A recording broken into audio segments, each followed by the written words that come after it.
என் அன்பு சகோதர சகோதரிகளே, ஆண்டவரும் இரட்சகருமான இயேசு கிறிஸ்துவின் ஈடு இணையற்ற நாமத்தில் உங்கள் ஒவ்வொருவரையும் வாழ்த்துவதிலே மகிழ்ச்சி அடைகிறேன். ஆண்டவர் தம்முடைய வார்த்தையை தந்திருக்கிறார். இந்த வேத புத்தகத்தை தந்து இதிலே வார்த்தைகளை எழுதி வைத்திருக்கிறார். இது ஆண்டவரால் எழுதப்பட்ட வார்த்தை உள்ள ஒரு புத்தகம், கடவுளின் புத்தகம், கர்த்தரின் புத்தகம். இது மனித புத்தகம் அல்ல, மனிதனால் எழுதப்பட்ட ஒரு காரியம் அல்ல. மனிதனை ஆண்டவர் பயன்படுத்தினாலும் இறைவனால் எழுதப்பட்ட ஒரு அருமையான ஒரு புத்தகம் இந்த வேத புத்தகம். இந்த வேத புத்தகம் நன்மைகளை சொல்லி தருகிறது, தீமைகளை சொல்லி தருகிறது. இந்த வேத புத்தகம் ஆசீர்வாதத்தை கற்றுத்தருகிறது, சாபத்தை கற்றுத்தருகிறது. இந்த வேத புத்தகத்தில் இல்லாத ஒன்று இல்லை. அந்த அளவுக்கு இந்த வேத புத்தகத்தில் ஏராளமான காரியங்கள் குவிந்து கிடக்கின்றன. அநேகம் பேர் கண்டுபிடித்த விஞ்ஞானிகள் கூட இந்த வேத புத்தகத்தின் வாயிலாக கண்டுபிடித்திருக்கிறார்கள் என்பது உண்மையாகும். அதே போல விஞ்ஞானிகள் கண்டுபிடித்த பிறகும் கூட அதற்கு பிறகு இந்த வேத வசனத்தோடு ஒத்து பார்க்கின்ற பொழுது இந்த வேத புத்தகத்தில் இவ்வளவு ஞானமா, இவ்வளவு ஆற்றலா என்று சொல்லி விஞ்ஞானிகள் எல்லாரும் அதிசயப்படத்தக்க அளவிலே இந்த வேத புத்தகம் அமைந்திருக்கிறது. இந்த வேத புத்தகத்திலிருந்து வருகிற வார்த்தை மந்திர வார்த்தை. ஒருவேளை இந்துக்களுடைய பார்வையிலே மந்திரம் என்று சொன்னால் அது சிறப்பாக அவர்களுக்கு தெரிகிறது. கிராமங்களிலே சென்று ஊழியத்திற்கு போகின்ற பொழுது, ஐயா வாருங்கள், எனக்கு ஒரு மந்திரம் போடுங்கள் என்று சொல்லுவார்கள். அப்படிப்பட்ட காரியத்தை, ஏராளமான காரியத்தை நான் ஊழியத்தின் பாதையிலே சந்தித்திருக்கிறேன். இந்த வேத புத்தகம் முழுவதும் ஆண்டவருடைய மந்திரத்தால் அடங்கி இருக்கிறது. இந்த மந்திர சொற்கள், இந்த ஆசீர்வாதமான வார்த்தைகள் புறப்பட்டு வர வர வர இந்த வார்த்தைகளை நமக்குள் உள்வாங்க வாங்க வாங்க ஆண்டவர் நம்மை அவருக்கென்று அவருடைய பிள்ளையாக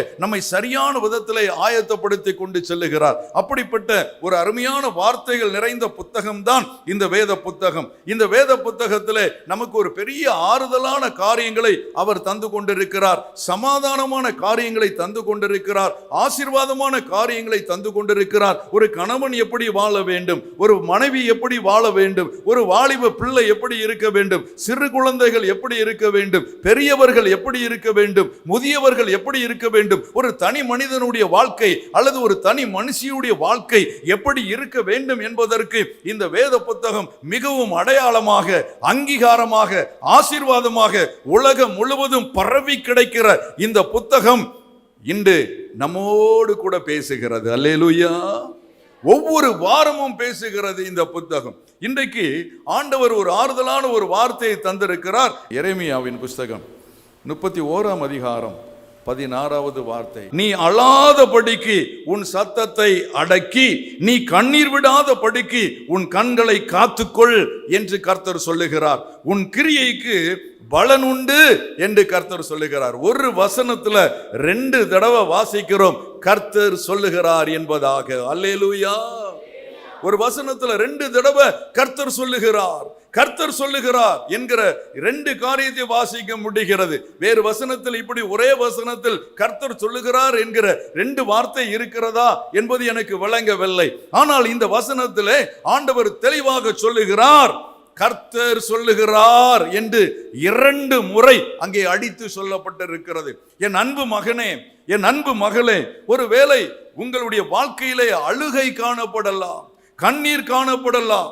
சில நேரங்களிலே நானும் கூட சில நேரங்களிலே அழுது விடுவேன். சில காரியங்களை கேட்கும் பொழுது அழுது விடுவேன். மௌனமாக அழுகிற காரியங்கள் அழுது விடுவேன். சில நேரம் என் மனசுல ஒரு பெரிய ஆசை வரும், எங்கேயாவது போய் சத்தம் போட்டு அழுதா பரவாயில்லையே, சத்தம் போட்டு அழணும் போல் இருக்கு, எங்க போய் அழுவது? ஒருவேளை இங்கே அழுதால் யாரும் பார்த்து விடுவார்களா? அவர்களுக்கு தெரிந்து விடுமா அல்லது இவர்களுக்கு தெரிந்து விடுமா? எங்கேயாவது சென்று சத்தம் போட்டு அழலாமா என்று சொல்லுகிற சில காரியங்கள், சில பிரச்சனைகள், சில வார்த்தைகள், சில சம்பவங்கள் அப்படி இருக்கும்.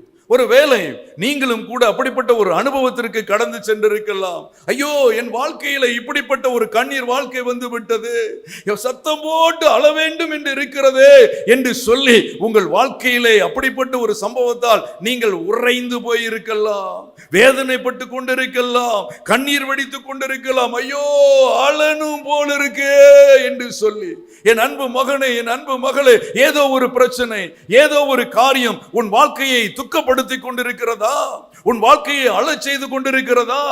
ஆண்டவர் இன்றைக்கு உங்களுக்கு ஒரு வார்த்தையை தந்திருக்கிறார். நீ அழாதபடிக்கு உன் சத்தத்தை அடக்கு. நீ சத்தம் போட்டு அழ வேண்டிய அவசியம் இல்லை, நீ அடக்கு என்று சொல்லுகிறார். உன் கண்களில் இருந்து கண்ணீர் வடாதபடிக்கு உன் கண்ணீரை உன் கண்களை நீ காத்துக்கொள் என்று ஆண்டவர் சொல்லுகிறார். எனக்கு அருமையான மகனே, எனக்கு அருமையான மகளே, நான் உன்னுடைய கிரியைக்கு பலன் தருகிற ஒரு நேரம் வந்திருக்கிறது. உன் கிரியைக்கு பலன் தருகிற ஒரு காலம் வந்திருக்கிறது. நீ அழாதே, நீ சத்தம் போட்டு அழாதே என்று சொல்லுகிற ஒரு ஆண்டவர் உங்கள் முன்னால் வந்திருக்கிறார். இன்று அவர்தான் உங்கள் அருகில் வந்திருக்கிறார். இது அவர் சொன்ன வார்த்தை தான். நீ அழாதபடிக்கு உன் சத்தத்தை அடக்கு என்று சொல்லுகிறார். என் அன்பு கர்த்தருடைய பிள்ளையே, ஏதோ ஒரு காரியத்தின் நிமித்தமாக, ஏதோ ஒரு வேதனை நிமித்தமாக உன் உள்ளம் அழுது கொண்டிருக்கிறதா? இன்று ஆண்டவர் உன்னை தேடி வருகிறார். ஐயா, நான் நல்லா ஜெபிக்கிறேன், நான் நல்லா வேதம் வாசிக்கிறேன், நான் நல்லா உபவாசம் பண்ணுகிறேன், ஆனா என் வாழ்க்கையில இப்படி ஒரு பலனை நான் பார்க்க முடியலையே, என் வாழ்க்கையில பலனே இல்லையே, என் வாழ்க்கையில நன்மையே இல்லையே, ஏன் என்னுடைய வாழ்க்கை இப்படி ஆகிவிட்டது என்று சொல்லி ஒருவேளை நீங்கள் கவலைப்பட்டு கலங்கலாம். அப்படிப்பட்ட ஒரு சூழ்நிலையோடு வந்திருக்கலாம். ஒருவேளை நீங்கள் சொல்லலாம், தகாத வாழ்க்கை வாழுகிறவர்கள் எல்லாம் முன்னேறி கொண்டிருக்கிறார்கள், நான் ஆண்டவருக்கு பயந்து வாழுகிறேனே, நான் ஆண்டவருடைய பிள்ளையாய் வாழுகிறேனே, ஆனால் ஏன் என் வாழ்க்கை இப்படி ஆகிவிட்டது, எனக்கு ஒரு நன்மையும் காணோமே, எனக்கு ஒரு ஆசீர்வாதத்தை காணோமே என்று சொல்லி நீங்கள் ஒருவேளை அங்கலாய்த்து கொண்டு வந்திருக்கலாம். நான் நேர்மையாய் வாழ்ந்தேன், நான் உண்மையாய் வாழ்ந்தேன், ஆனால் எனக்கு ஒரு பலனும் கிடைக்கவில்லையே என்று சொல்லி நீங்கள் கலங்கி வந்திருக்கலாம். ஒருவேளை மத்தேயு 6:6 சொல்லப்படுகிற போல அந்தரங்கத்தில் நீ ஜெபிக்கும் பொழுது வெளியரங்கமாய் நான் உனக்கு ஒரு பலனை தருவேன் என்று சொல்லி ஆண்டவர் சொல்லி இருக்கிறாரே, அதன் அடிப்படையிலே நான் அந்தரங்கத்தில் நின்று நான் ஜெபித்து பார்த்து விட்டேன்.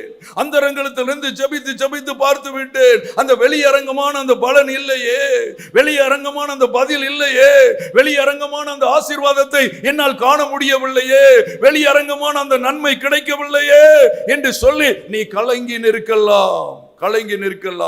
நான் ஏராளமான நல்ல கிரியைகளை ஆண்டவருக்காக செய்திருக்கிறேன், நான் நற்கிரியை செய்திருக்கிறேன், எனக்கு ஒரு பலனுக்கும் பலன் இல்லையே, பலன் இல்லாத வாழ்க்கை வாழ்கிறேனே, நன்மை இல்லாத ஒரு வாழ்க்கை வாழ்கிறேனே என்று சொல்லி நீங்கள் ஒருவேளை கலங்கி நிற்கலாம். இன்றைக்கு இந்த வார்த்தை யாரை தேடி வருகிறது? ஏதோ ஒரு காரியத்தில் உன்னுடைய இருதயம் அழுது கொண்டிருக்கிறதா? வேதனைப்பட்டு கலங்கி கொண்டிருக்கிறாயா? என் வாழ்க்கை எப்படி ஆகும், என் ஊழியம் எப்படி ஆகும், என் தொழில் எப்படி ஆகும், என் எதிர்காலம் எப்படி ஆகும் என்று சொல்லி ஒருவேளை நீங்கள் அங்கலாய்த்து நிற்கிறீர்களா? என் எதிர்காலத்தில் நான் எப்படி நடத்த போகிறேன், என் குடும்பம் எப்படி இருக்கும், இந்த பிரச்சனைகளை நான் எப்படி சந்திப்பேன் என்று சொல்லி பல விதத்தில் கலங்கி நிற்கிறீர்களா? கர்த்தர் சொல்லுகிறார், நீ அழாதபடிக்கு உன் சத்தத்தை அடக்கு என்று சொல்லி கர்த்தர் சொல்லுகிறார். நீ அழாதபடிக்கு உன் சத்தத்தை அடக்கு. என் அன்பு கர்த்தருடைய பிள்ளைகளே, நற்கிரியைகளை, உன் கிரியைகளுக்கு தகுந்த பலனை கொடுக்கிற ஆண்டவர். மத்தேயு 5:16 வாசியுங்கள். பரலோகத்தில் இருக்கிற உங்கள் பிதாவை மகிமைப்படுத்தும்படிக்கு உங்கள் வெளிச்சம் அவர்களுக்கு முன்பதாக பிரகாசிக்க கடவது. மனுஷர் உங்கள் நற்கிரியைகளை கண்டு என்று சொல்லி வாசிக்கிறோம். என் அன்பு கர்த்தருடைய பிள்ளைகளே, ஆண்டவருடைய பிள்ளைகள் நற்கிரியைகள் செய்ய அழைக்கப்பட்டிருக்கிறோம், நல்ல காரியங்களை செய்வதற்கு அழைக்கப்பட்டிருக்கிறோம். ஒரு தேவனுடைய பிள்ளை, ஒரு கர்த்தருடைய பிள்ளை நற்கிரியைகள் செய்ய வேண்டும், அதற்கு நாம் அழைக்கப்பட்டிருக்கிறோம்.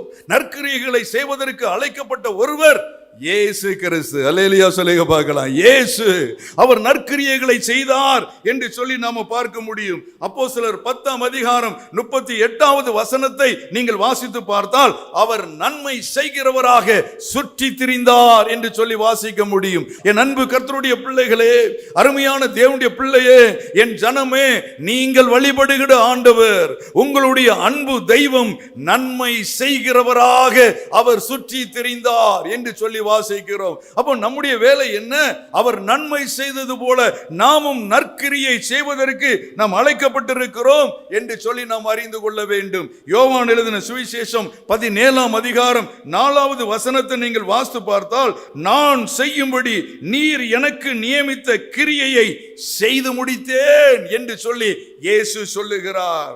நான் செய்யும்படி நீர் எனக்கு கொடுத்த நியமங்களை, வேலைகளை எல்லாவற்றையும் செய்து முடித்தேன். ஆண்டவர் என்ன வேலையை கொடுத்தாரோ, பிதாவாகிய தேவன் என்ன பொறுப்பை இயேசுவுக்கு கொடுத்தாரோ அவர் சொல்லுகிறார், அந்த வேலையெல்லாம் நான் செய்து முடித்தேன், அந்த கிரியையெல்லாம் நான் நிறைவேற்றி முடித்தேன் என்று சொல்லுகிறார். என் அன்பு கர்த்தருடைய பிள்ளைகளே, நம்முடைய ஆண்டவராக இயேசு கிறிஸ்து பிதா கொடுத்த எல்லா கிரியைகளையும், நல்ல கிரியைகளையும் அவர் செய்து முடித்தார். ஏசாயாவின் புத்தகம் 53ஆம் அதிகாரம் 11-12 வசனங்கள் நீங்கள் வாசித்து பார்த்தால், அவர் தமது ஆத்தும வருத்தத்தின் பலனை கண்டு திருப்தி ஆவார்.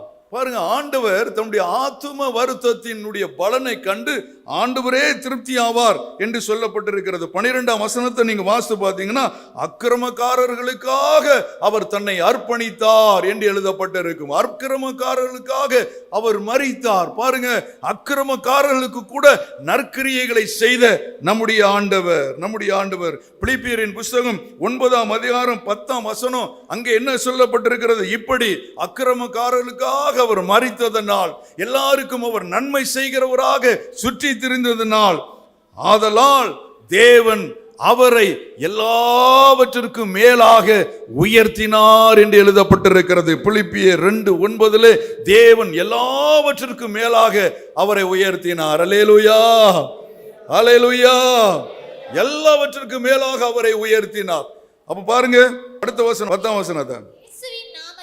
இயேசுவின் நாமத்தில் வானோர், பூதலத்தோர், பூமியின் கீழானோருடைய முழங்கால்கள் யாவும் முடங்கும் படிக்கும். வானோர், பூதலத்தோர், ஓகே.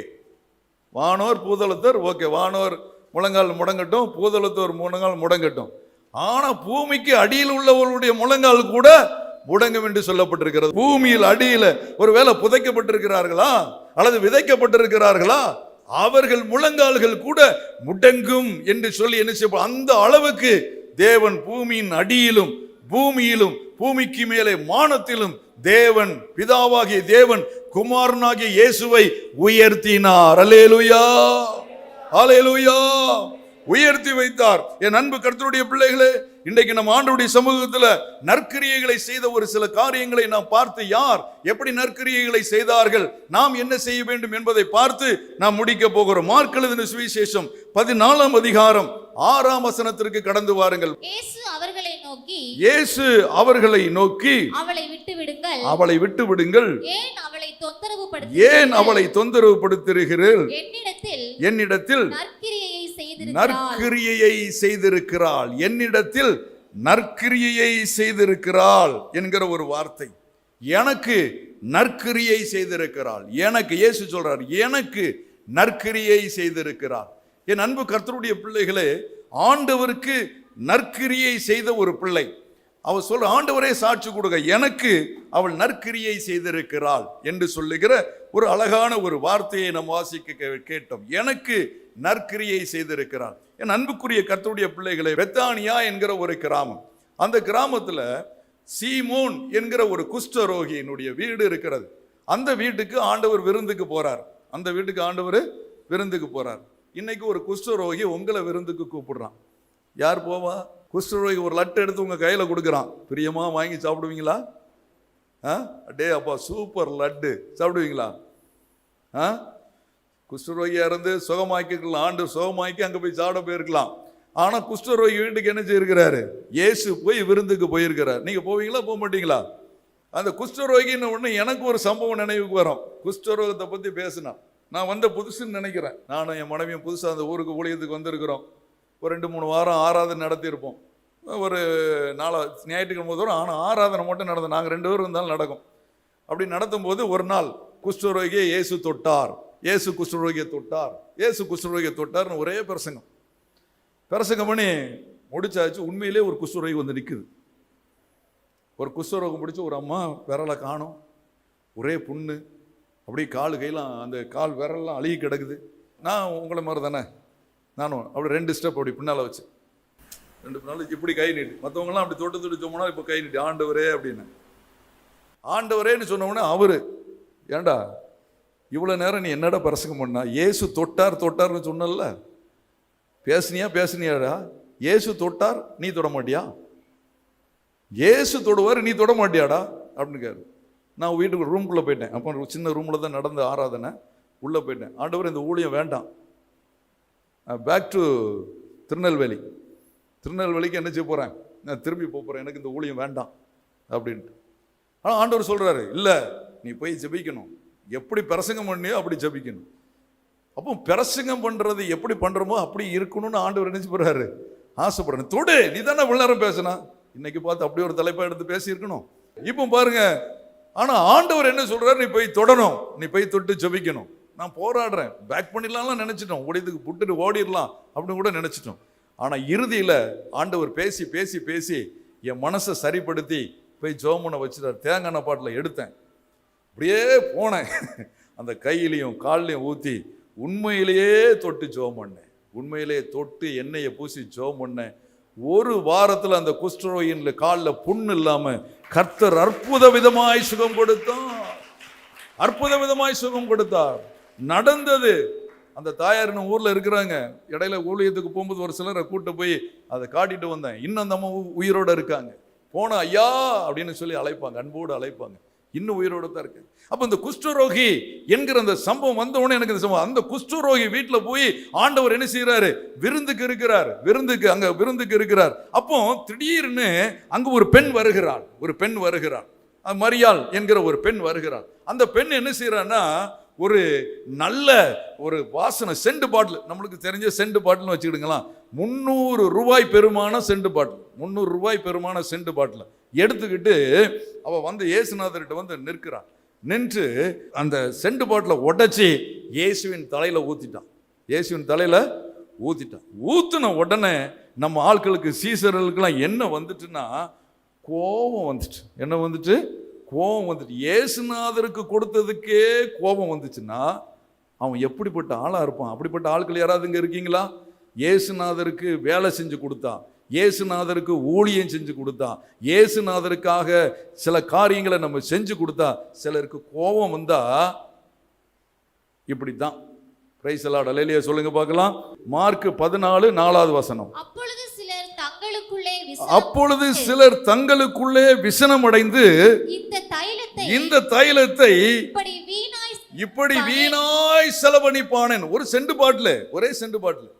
நீங்க நினைக்கிற மாதிரி அந்த செண்டு பாட்டு சாதாரண, அந்த காலத்துல 300 ரூபா. அது அந்த நாட்டில் அந்த கண்ட்ரி வேல்யூ படி போட்டா 300 இண்டு நம்ம தமிழ்நாட்டு ரூபா போட்டு 300, அந்த கண்ட்ரியில் 300 ரூபா. நம்ம தமிழ்நாட்டு வேல்யூ போட்டு பார்த்தா அந்த செண்டு பாட்டிலுக்கு விலை 4.5 லட்சம் ரூபா. அவ்வளோதான் 4.5 லட்சம் ரூபா அந்த கணக்கு. அதனால இவங்களுக்கு கோவம் வந்து 300 ரூபாய் கோவப்பட்டு என்ன செய்யறாங்கன்னா, வீணாய் செலவழிப்பானேன், தரித்திரருக்கு கொடுக்கலாமே என்று சொல்லுகிற ஒரு நிலை. தரித்திரருக்கு இதை பெற்று தரித்திரருக்கு கொடுத்திருக்கலாம், ஏழைகளுக்கு உதவி செய்திருக்கலாம் என்று சொல்லி அந்த பிள்ளைய படாத பாடுபடுத்துறாங்க. ஏன் இந்த பிள்ளை எங்க போய் வேலை செஞ்சு கொடுக்க, ஏன் சபைக்கு நற்கிரியை செய்கிற, ஏன் இந்த மாதிரி வேலை செய்யறா, இது ஏழைக்கு கொடுத்திருக்கலாமா? இயேசுவுக்கு கொடுத்திருக்கிறாள் அந்த பிள்ளை இயேசுவுக்கு செய்கிறாள் அந்த வேலையை. கடவுளுக்காக செய்கிற வேலை, கர்த்தருக்காய் செய்கிற வேலை. இது சாதாரணமான வேலை இல்லை. இந்த சபைக்காக, இந்த ஆண்டவருக்காக செய்கிற வேலை எல்லாம் இது ஆண்டவருக்காய் செய்கிற வேலை. அல்லேலூயா. இது சாதாரணமான வேலை அல்ல, அது ஆண்டவருக்காக செய்கிறாள். அப்போ அவளை ஊற்றி விட்ட உடனே ரொம்ப கோபப்பட்டு பேசுறாங்க. இப்பதான் ஆண்டவர் பேசுகிறார், அவள் என்னிடத்தில் நற்கிரியை செய்திருக்கிறாள். எல்லாரும் சொல்லுங்க பார்க்கலாம், வாய் திறந்து சொல்லுங்க. அவள் என்னிடத்தில் நற்கிரியை செய்திருக்கிறாள். இயேசு சொல்றாரு, ஆமா, அவ சேர தொடச்சாளா, அவன் ஆலயத்தை கூட்டினாளா, அவ என்ன செஞ்சா, அவ ஆண்டவருக்கு அவள் எனக்கு நற்கிரியை செய்திருக்கிறாள். இயேசு சொல்றாரு, எனக்கு நற்கிரியை செய்திருக்கிறாள் என்று சொல்லிட்டு என்ன சொல்ல, அவளை தொந்தரவு செய்யாத என்று சொல்லுகிறார். அவளை தொந்தரவு செய்யாத, அவளை விட்டுவிடு, தொந்தரவு செய்யாத. ஆண்டவர் சொல்லுற வார்த்தையில, அவள் எனக்காக செய்த காரியம், என்னுடைய சபைக்காக செய்த காரியம், என்னுடைய ஊழியத்துக்காக செய்த காரியம், அவளை தொந்தரவு செய்யாத, அவளை விட்டுரு. கர்த்தருக்காக செய்கிற காரியம். இந்த மரியாள் ஒரு விசை ஆண்டவர் இயேசு அவளுடைய இல்லத்திற்கு சென்றிருந்த பொழுது இந்த மரியாள் என்ன செய்வாள் என்றால், இயேசுவின் பாதத்தில் உட்கார்ந்து கொள்ளுவாள். வேற வேலை செய்ய போக மாட்டா.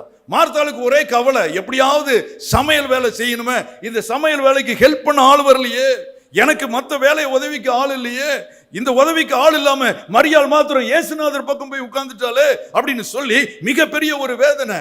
அந்த வேதனையை சொல்லி இயேசுகிட்ட வர்றா, இந்த மரியாள் இப்படி உங்க பாதத்துல உட்கார்ந்துட்டா, எனக்கு ஹெல்ப் பண்ண மாட்டேங்க, எனக்கு வேலை செய்ய மாட்டேங்க அப்படின்னு சொல்லி குற்றம் சாட்டப்படும் போது இயேசு சொல்லுகிற வார்த்தை, அவளை தொந்தரவு செய்யாதே, அவளை விட்டுவிடு, அவள் நல்ல பங்கை தெரிந்து கொண்டாள். அல்லேலூயா.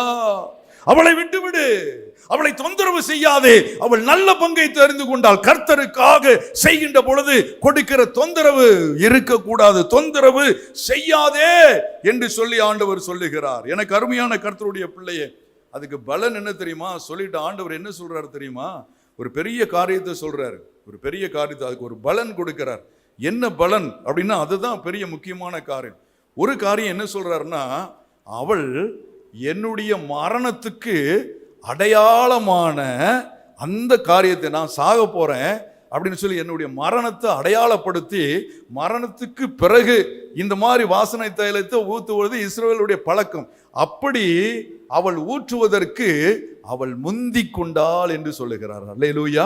8ஆம் வசனம் வாசிங்க பார்ப்போம். இவள் தன்னால் இயன்றதை செய்தால் நான் அடக்கம் பண்ணப்படுவதற்கு எத்தனமாக என் சரீரத்தில் தைலம் பூச முந்தி கொண்டாள். அல்லேலூயா.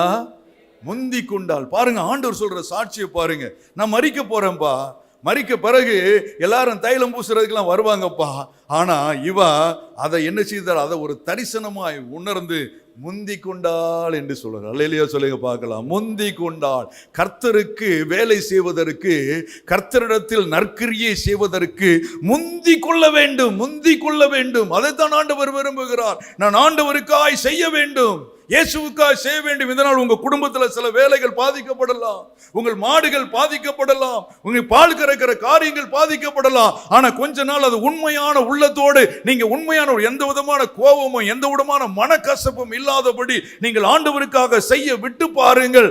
அதுல நீங்க மாட்டுல ஆசீர்வாதத்தை பார்ப்பீங்க, வீட்டுல ஆசீர்வாதத்தை பார்ப்பீங்க, தொழில ஆசீர்வாதத்தை பார்ப்பீங்க.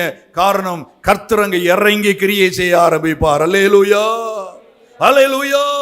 ஆகவே அருமையான தேவனுடைய பிள்ளையே, தேவன் உங்களை ஆசீர்வதிப்பதற்கு நீங்கள் விட்டு கொடுக்க வேண்டும், தேவனுக்காய் நிற்க வேண்டும். இன்னொரு காரியத்தை சொல்றாரு, அது ஒரு பலன். எனக்கு மரணத்துக்கு அடையாளமா அவ பூசினது இன்னொரு பலன் சொல்றாரு. மார்க் 14:9 வாசிப்போம். இந்த சுவிசேஷம் உலகத்தில் எங்கெங்கே பிரசங்கிக்கப்படுமோ அங்கங்கே இவளை நினைப்பதற்காக இவள் செய்ததும் சொல்லப்படும் என்று மெய்யாகவே உங்களுக்கு சொல்லுகிறேன். அல்லேலூயா, அல்லேலூயா. உங்களுக்கு இந்த ஆசீர்வாதம் வழங்குதா? அதாவது இயேசுநாதரை பற்றி பேசும்போதெல்லாம், சுவிசேஷ பற்றி பேசும்போதெல்லாம் இந்த பெண்ணை குறித்தும் பேசுவார்கள் என்கிற ஒரு விலையேற பெற்ற ஆசீர்வாதத்தை பெற்ற ஒரே பெண் இந்த வேத புத்தகத்தில் இந்த பெண் தான். ஆமேன்னு சொல்லுங்க பார்க்கலாம். அல்லேலூயா. ஒரே பெண் தான். எங்கெல்லாம் இந்த புத்தகம், எத்தனை புத்தகம் வெளியிட்டு இருப்பாங்க, எத்தனை பேர் வாசித்திருப்பாங்க இந்த சம்பவத்தை, எத்தனை கோடிக்கணக்கான ஜனங்கள் வாசித்திருப்பார்கள். நீங்க பெரிய வியாழக்கிழமை வந்துட்டா இதான் பிரசங்கம் சிஎஸ்ஐ சர்ச்சில். இந்த சுவிசேஷம், அதாவது இயேசுவை பற்றி பேசப்படுகிற அளவுக்கு இவளை குறித்தும் பேசுவார்கள். இந்த சுவிசேஷம் எங்கெல்லாம் அறிவிக்கப்படுகிறதோ, எங்கெங்கே பிரசங்கிக்கப்படுமோ அங்கங்கே இவளை நினைப்பதற்காக இவள் செய்ததும் சொல்லப்படும் என்று எழுதப்பட்ட ஒரு பெரிய ஆசீர்வாதம். என் அன்பு மகனே, என் அன்பு மகளே, ஆண்டவருக்காக நீ நற்கிரியை செய்கிறாயா? எனக்காக அவள் நற்கிரியை செய்தாள், எனக்காக அவள் நற்செய்தாள். அவளை தொந்தரவு பண்ணாதங்க, அவளை விட்டு விடுங்க என்று இயேசு சொல்லுகிறார். அந்த நேரத்தில், அந்த காலத்தில் இப்படி இயேசுவை வச்சுக்கிட்டே தொந்தரவு பண்ணவங்க இருந்தாங்க. இன்னைக்கு நீங்க நினைக்கலாம், பாஸ்டர் இருக்கிறாரு, இவங்க தொந்தரவு பண்றாங்களே, இவங்க பிரச்சனை பண்றாங்களே, பாஸ்டருக்கு முன்னாலே இப்படி செய்யறாங்க. பாஸ்டருக்கு முன்னால இல்ல, இயேசுவுக்கு முன்னாலே செய்தாங்க. இயேசுவுக்கு முன்னாலே செய்த கூட்டங்கள் இன்றைக்கு வரைக்கும் தொடர்ந்து கொண்டுதான் இருக்கிறது. இது இயேசுவினுடைய ஊழியம், இன்றைக்கு வரைக்கும் தொடர்ந்து கொண்டுதான் இருக்கிறது. ஆனால் இயேசு சொல்லுகிறார், அவள் என்னிடத்தில் நற்கிரியை செய்தார், அவளை விட்டு விடுங்கள், அவளை தொந்தரவு செய்யாதிருங்கள் என்று சொல்லுகிற ஒரு அருமையான ஒரு வார்த்தை, இயேசு சொல்லுகிற ஒரு வார்த்தை. என் அன்பு கர்த்தருடைய பிள்ளைகளே, இயேசுவுக்காக, இயேசுவின் காரியத்திற்காக, இயேசுவின் ஊழியத்திற்காக, இயேசுவின் நாம மகிமைக்காக, இயேசுவின் சாட்சிக்காக, இயேசுவை இந்த உலகத்தில் எடுத்து காட்டுவதற்காக, இயேசுதான் இரட்சகர், இயேசுதான் ஆண்டவர், இயேசுதான் கிருபை உள்ளவர் என்று சொல்லி அவருடைய நாமத்தை மகிமைப்படுத்துவதற்காக நீங்கள் அவருக்காக செய்கிற எந்த காரியமானாலும் ஆண்டவர் எனக்காக அவள் செய்தாள், எனக்காக அவள் செய்தாள் என்று வாதாடுகிறதற்கு வக்கீலாக அவரே வருகிறார். அவள் எனக்காக செய்தாள் அல்லது அவன் எனக்காக செய்தான் என்று சொல்லி வாதாடுவதற்கு ஆண்டவர் இறங்கி வருகிறார் என்பதை நீங்கள் உணர்ந்து கொள்ளுங்கள். ஒருவேளை இந்த பாக்கியத்தை நீங்கள் பெற்றிருக்கிறீர்களா? அவன் எனக்காக செய்தான், அவள் எனக்காக செய்தாள் என்று சொல்லி உங்களை குறித்து இயேசு சொல்ல முடியுமா? உங்களுடைய மனதிலே நீங்கள் ஆண்டவருக்காக செய்த காரியங்களை இப்படி நீங்கள் சந்தோஷமாய் அர்ப்பணிக்க முடியுமா என்று சொல்லி யோசித்து பாருங்கள். எனக்கு அவள் நற்கிரியை செய்திருக்கிறாள் என்கிற ஒரு முதல் காரியம். இரண்டாவது ஒரு காரியம், சமுதாயத்துக்கு நற்கிரியை செய்தவள். தொற்கால் என்கிற பெண், அந்த தொற்கால் என்கிற பெண்ணை தபித்தாள் என்று சொல்லி அழைப்பார்கள். அப்போஸ்தலர் 9ஆம் அதிகாரம் 36வது வசனத்துக்கு கடந்து வாருங்கள். யோப்பா பட்டணத்தில் கிரேக்க பாஷையிலே தொற்கால் என்று அர்த்தம் கொள்ளும், தொற்கால் என்னும் அர்த்தம் கொள்ளும் தபித்தாள் என்னும் பேருடைய ஒரு சீசி இருந்தாள். வல்லையிலே சொல்லுங்க பார்க்கலாம். எனக்கு இது வாசம் ரொம்ப சந்தோஷம். சீசர்கள் இருந்தார்கள், சீசர்கள் அப்படின்னு வாசிப்போம். இங்க என்ன வாசிக்கிறோம்? சீசி, ஒரு சீசி என்ன செய்யிருக்கிறா, இருந்திருக்கா. ரொம்ப சந்தோஷமா இருக்குல்ல. பெண்கள்லாம் ஒரு அலையிலே சொல்லுங்க பார்க்கலாம். அப்போ நான் இயேசுவின் சீசியா அப்படின்னு ஒரு கேள்வி பார்த்துட்டு அப்புறம் என்ன செய்யுங்க, சரிங்க, சரிதானா? சீசி இருந்தால் சரி, அவள் நற்கிரியைகளையும் தருமங்களையும் மிகுதியாய் செய்து கொண்டு வந்தாள். அல்லேலூயா சொல்லுங்க பார்க்கலாம். அவள் நற்கிரியைகளையும் தர்மங்களையும் மிகுதியாய் செய்தவள். ஒரு ஆமீன் சொல்லுங்க பார்க்கலாம். இப்படி செய்தவா வியாதி போட்டு செத்து போயிட்டா. ஒரு ஆமீன் சொல்லுங்க பார்க்கலாம். அடுத்த வசனம் வாசிங்க. அந்நாட்களில் அவள் வியாதிப்பட்டு மரணம் அடைந்த. நற்கிரியை செய்தால், தர்மங்களை செய்தால், வியாதிப்பட்டு மரித்து போனாள். கேட்க நல்லா இருக்கா? நல்லா இருக்கா? கொஞ்சம் யோசிச்சு பாருங்க. கேட்க நல்லா இருக்கா? நல்லா இல்ல. நற்கிரியை செய்தால் என்ன செஞ்சா? தர்மங்களை செய்தால். ஆனா என்ன செஞ்சுட்டா? வியாதிப்பட்டு செத்து போயிட்டா. எனக்கு அருமையான கர்த்தருடைய பிள்ளைகளே, ஒரு வேளை இப்படி நமக்கு சம்பவிச்சாலும் நம்ம நற்கிரியை செய்ய அழைக்கப்பட்டிருக்கிறோம். ஆமென் சொல்லுங்க பார்க்கலாம். அல்லேலூயா சொல்லுங்க பார்க்கலாம். இப்போ இந்த யோப்பா பட்டணத்துக்கு பக்கத்துல லித்தா அப்படின்னு ஒரு ஊர், அங்க பேதுரு ஊழியத்துக்கு போயிருக்கார். அங்க பேதுரு என்ன செய்யிருக்காரு? ஊழியத்துக்கு போயிருக்கார். அவர் அங்க ஊழியம் செய்து கொண்டு இருக்கிறார். அப்போ இங்க இருந்த சீசர்கள்லாம் சேர்ந்து ஒரு 2 பேரை கூப்பிட்டு அனுப்பி வச்சு, நீங்க போய் அங்க பேதுரு ஊழியம் செஞ்சிருக்காரு, அவரை பிடிச்சி இங்க கொண்டு வாங்க. இந்த ஃபியூனரல் சர்வீஸ் ஒரு பெரிய மனுஷன் இருக்கட்டும், ஒரு அலையிலே சொல்லுங்க பார்க்கலாம். ஃபியூனரல் சர்வீஸ்ல ஒரு பெரிய பேதுரு, ஒரு பெரிய ஊழியக்காரர் இருக்கட்டும் கூட நினைச்சிருக்கலாம். நினைச்சு கூட்டு வாங்கன்னு சொல்லி கூட்டு விட்டுருக்காங்க. அவர் வர்றார். இவங்க என்ன செஞ்சுட்டாங்க? செத்த பிரேதத்தை நல்லா குளிப்பாட்டி, ஒரு வேளை நம்முடைய பிரேதத்துக்கு நல்ல உடனே குளிப்பாட்டி அப்படி மேல அறையில வச்சுட்டாங்க. இப்ப பேதுரு வரார், வந்து பார்க்கிறார். வந்து பார்த்துட்டு என்ன செய்யறாரு? வாசிங்க பார்க்கலாம்.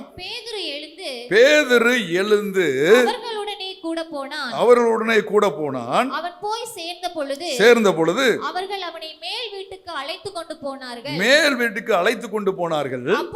அப்பொழுது விதவைகள் எல்லாரும் அழுது, விதவைகள் ஒரு சமுதாயம் அழுது, விதவைகள் என்கிற ஒரு சமுதாயம் அழுது. முதல் பாயிண்ட் என்ன பாயிண்ட் சொன்ன?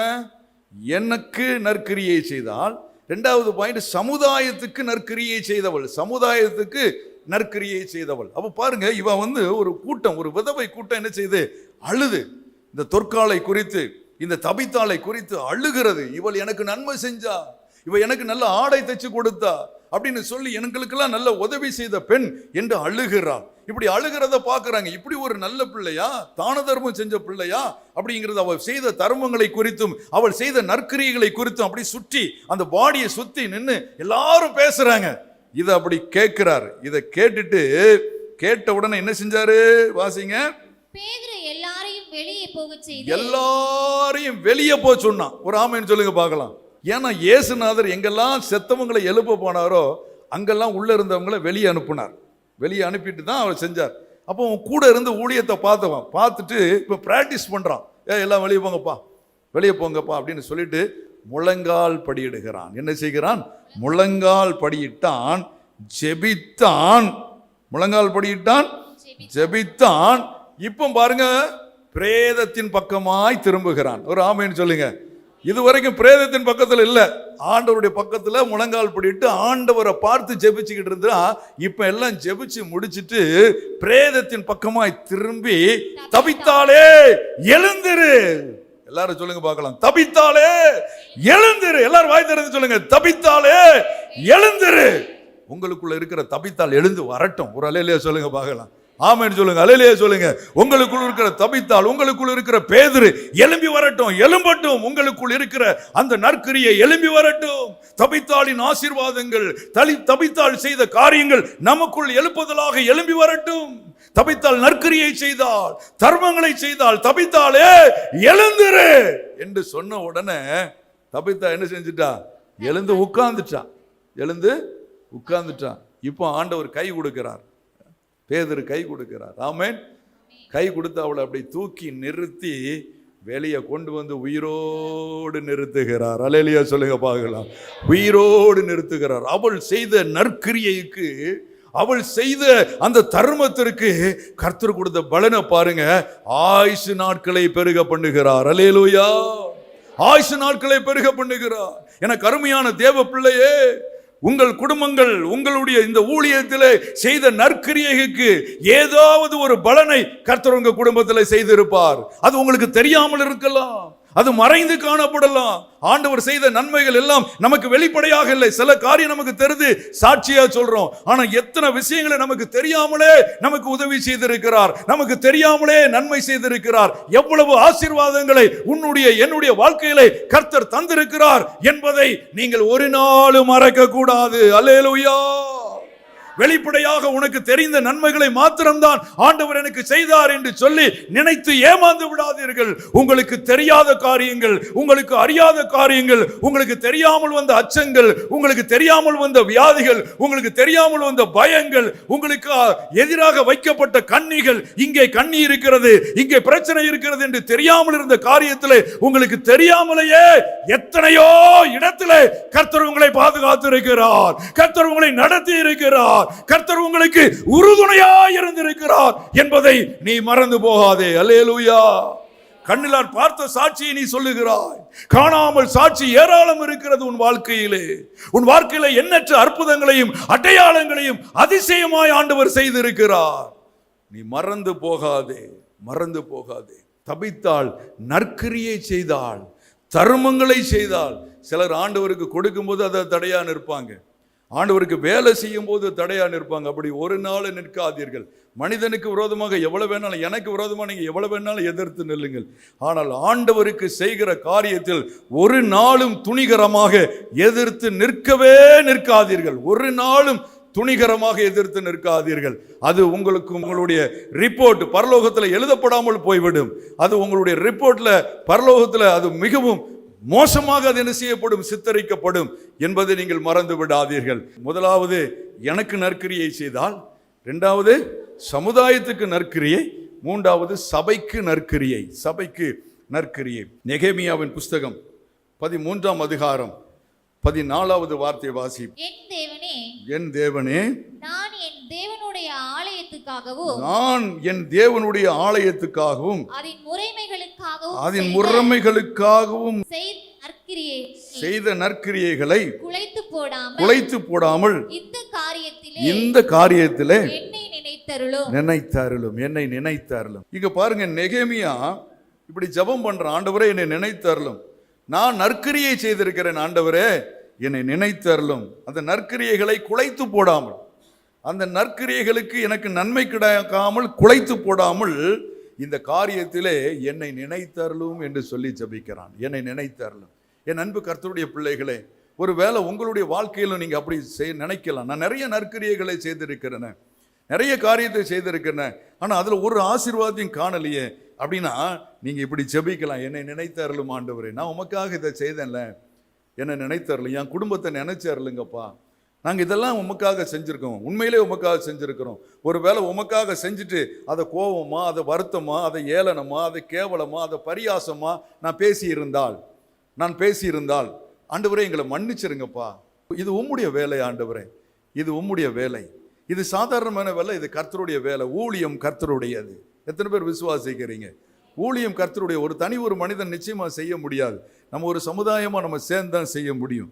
அப்போ இந்த 3வது பாயிண்ட் சபைக்கு நற்கிரியை என்று சொல்லுகிற ஒரு வார்த்தை. சபைக்கு நற்கிரியை, ஆலயத்திற்காக சபைக்காக நான் செய்த காரியங்கள், அதை குலைச்சு போட்டுறாதுங்க ஆண்டவரே.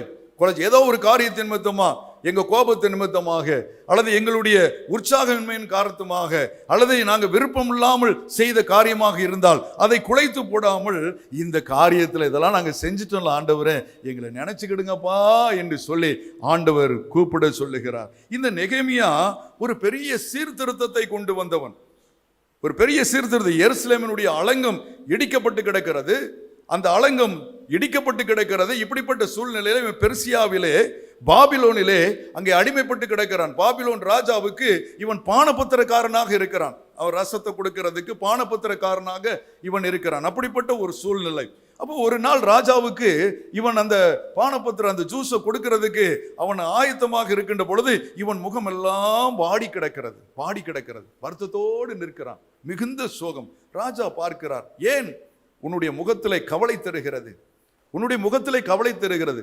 சில நேரம் நம்மகிட்ட சொல்லுவாங்க பாருங்க, ஏன் உன் முகம் வாடி போய் கிடக்குது கேட்பாங்கல்ல, ஏன் வாடி போய் கிடக்குது அப்படின்னு கேட்பாங்க. உன் மனசுக்குள்ள ஏதோ ஒரு காரியம் இருக்கும், ஏதோ உள்ள புல்லரிச்சு கிடக்கும், நம்ம அதெல்லாம் ஒன்றும் இல்லை சும்மா அப்படின்னு சொல்லி சமாளிக்கிறோம் பாருங்க. நிறைய நேரம் அப்படி சும்மா ஒன்றுமே இல்லை அப்படின்னு சமாளிக்கிறோம் பாருங்க, அந்த மாதிரி. அப்போ ஆனால் இவன் சமாளிக்கலை. கேட்ட உடனே பதில் சொன்னான், என் ஜனம், என் ஊர் எருசலேம், அதனுடைய அலங்கம், ஆலயத்தினுடைய அலங்கம், அந்த ஊரினுடைய அந்த அலங்கம் இடிக்கப்பட்டு கிடக்கிறது. நான் எப்படி சந்தோஷப்பட முடியும்? என் ஆலயம், என்னுடைய சபை களை இழந்து காணப்படுகிறது. அங்கங்கே நூலாம்படை பிடித்திருக்கிறது, அங்கங்கே ஒற்றையாக இருக்கிறது, அங்கங்கே அசிங்கமாக இருக்கிறது. இப்படிப்பட்ட சூழ்நிலையிலே நான் இருக்கின்ற பொழுது, எப்படி என் ஆலயம் எப்படி இருக்கின்ற பொழுது, எப்படி நான் அரண்மனையிலே ஒரு ராஜாவின் அருகிலே இருக்கிறேன் என்பதற்கு நான் எப்படி சந்தோஷப்பட முடியும்? என் அலங்கம், என் ஊர் எருசலேம், என்னுடைய ஊர், ஆண்டவருடைய ராஜ்யம் ஸ்தாபிக்கப்பட்ட இடம் எருசலேம், சீயோன். அந்த சீயோன் அங்கே பாழடைந்து கிடக்கிறது. அதனுடைய அலங்கமெல்லாம் இடிக்கப்பட்டு கிடக்கிறது. அப்படி இடிக்கப்பட்டு கிடக்கும் பொழுது நான் எப்படி சந்தோஷமா இருக்க முடியும்? ராஜாவுக்கு கருணை காட்டினால், தயவு காட்டினால் நான் அங்கே செல்லுவேன் என்று சொல்லி சொன்னபோது அந்த ராஜா என்ன செய்கிறார் என்று சொன்னால், இந்த நெகேமியாவை அந்த எருசலேமுக்கு, அந்த இஸ்ரவேல் நாட்டுக்கு தேசாதிபதியாய் மாற்றுகிறார். ஒரு அல்லேலூயா சொல்லுங்க பார்க்கலாம். தேசாதிபதியாய் மாற்றுகிறார். உனக்கு சகல அதிகாரமும் தருகிறேன், நீ அங்கே போய் செய்ய வேண்டிய காரியத்தெல்லாம் செய் என்று சொல்லி இந்த நெகேமியாவை அனுப்பி வைக்கிறார். இந்த நெகேமியா வருகிறான்.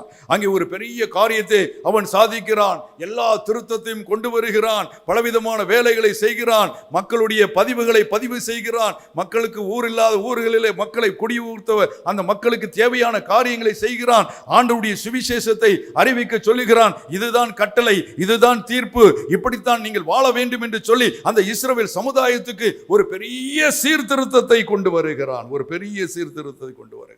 அப்படிப்பட்ட ஒரு பயங்கரமான ஒரு வேலையை ஆண்டவருக்காக செய்தான். என்ன நடந்தது தெரியுமா? நெகேமியா 8:6. அப்பொழுது எஸ்ரா மகத்துவமுள்ள தேவனாகிய கர்த்தரை ஸ்தோத்தரித்தான். பாருங்க, எஸ்ரா மகத்துவமான கர்த்தரை, அதுக்கு முந்தின வசனம் நீங்க வாசிப்பதுன்னா, அவன் வேத புத்தகத்தை திறக்கிறான், எல்லாரும் எழுந்துருவாங்க. ஒரு அலையிலேயே சொல்லுங்க பார்க்கலாம். இந்த சங்கீதம் வாசிக்கும் போது ஏன் உங்களை எழுப்பி விடுறோம் தெரியுமா? இதுக்கு தான். சங்கீதம் வாசிக்கும் போது இதுக்கு தான் எழுப்பி விடுறோம். எலும்புண்டு இல்லைங்க, ஆண்டவருடைய வார்த்தையை ரிசீவ் பண்றோம், மரியாதையா ரிசீவ் பண்றோம். அப்ப ஆண்டவருக்காக செய்யற காரியம் என்ன? சபைக்காக செய்யற காரியம் என்ன? ஒரு பெரிய சீர்திருத்தத்தை கொண்டு வந்தான் இந்த நெகேமியா.